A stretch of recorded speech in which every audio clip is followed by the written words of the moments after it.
मैं 28 साल की थी जब मैंने तय किया कि मैं शादी के लिए तैयार हूँ। मैंने कुछ लड़कों से बात करना शुरू की, लेकिन किसी से भी मुझे जुड़ाव महसूस नहीं हुआ। एक दिन मैं अपने फेसबुक पर स्क्रॉल कर रही थी कि मेरे फेसबुक चैट पर हर्ष नाम का एक शख्स का मैसेज आया। क्या हम एक दूसरे को जानते हैं? आप चाहे मुझे पागल कहें, लेकिन मैंने चांस लिया और उसी समय रिप्लाई किया। उसके बाद से हमारे बीच रोज़ बातचीत होना शुरू हो गई। हमारे बीच जो कॉमन फ्रेंड थे, उन्होंने भी इससे अहम रोल निभाए।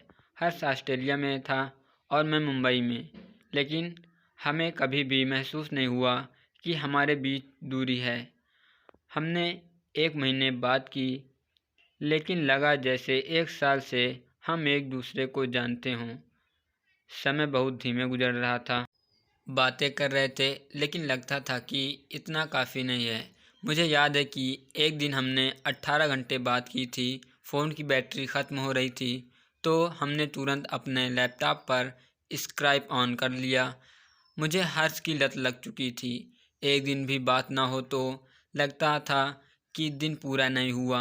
अपना status "I think I am in love" update करने के बाद से वो मुझे हमेशा बातचीत के आखिर में "आई लव यू" बोलने लगा। मैं सिर्फ "ओके थैंक यू" कहकर रिप्लाई करती थी, लेकिन एक दिन मुझसे भी रहा नहीं गया और मैंने भी उसे "आई लव यू" कह दिया। इसके कुछ दिनों बाद मेरे पास एक पार्सल आया, जिसमें पेबल छोटे गोले पत्थर थे। मैंने एक बार उसे बताया था कि कैसे पेंगुइन अपने प्यार का इजहार करने के लिए सबसे सुंदर पेबल्स तलाशते हैं, फिर अपना प्यार का इजहार करते हुए उसे अपने मेट को देते हैं। बॉक्स में पेबल्स को देखते ही मैं इसका मतलब समझ गई थी। जब मैंने तीनों पेबल्स को उठाया तो उस पर "विल यू मैरी मी" लिखा हुआ था। आप इसे पागलपन कहेंगे, लेकिन मैंने 1 मिनट भी बिना झिझके प्रोपोजल को हाँ कर दिया। मुझे पता है आप क्या सोच रहे हो, हम कभी नहीं मिले थे, ना ही एक दूसरे को जानते हैं, लेकिन जब आप प्यार को महसूस करते हैं तो ये सब मायने नहीं रखता। प्यार की कोई टाइमलाइन नहीं होती। मैं चाहे तो किसी के साथ 10 साल बिता लेती और मुझे उससे ख़ास जुड़ाव भी महसूस नहीं होता, या फिर मैं किसी ऐसे शख्स के साथ खुशी से रह रही होती जिससे मैं बस एक दिन पहले मिली होती।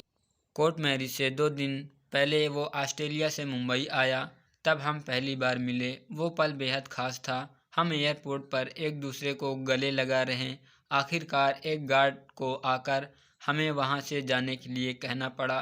3 साल बाद हम अभी भी साथ हैं, एक दूसरे को बेपनाह प्यार करते हुए, 90 के दशक के गाने सुनते हुए यूं ही अचानक रोड ट्रिप पर जाते हैं और इस बात पर बहस करते हुए कि आखिर किसने किसको पहले फ्रेंड के रूप में फेसबुक पर ऐड किया था।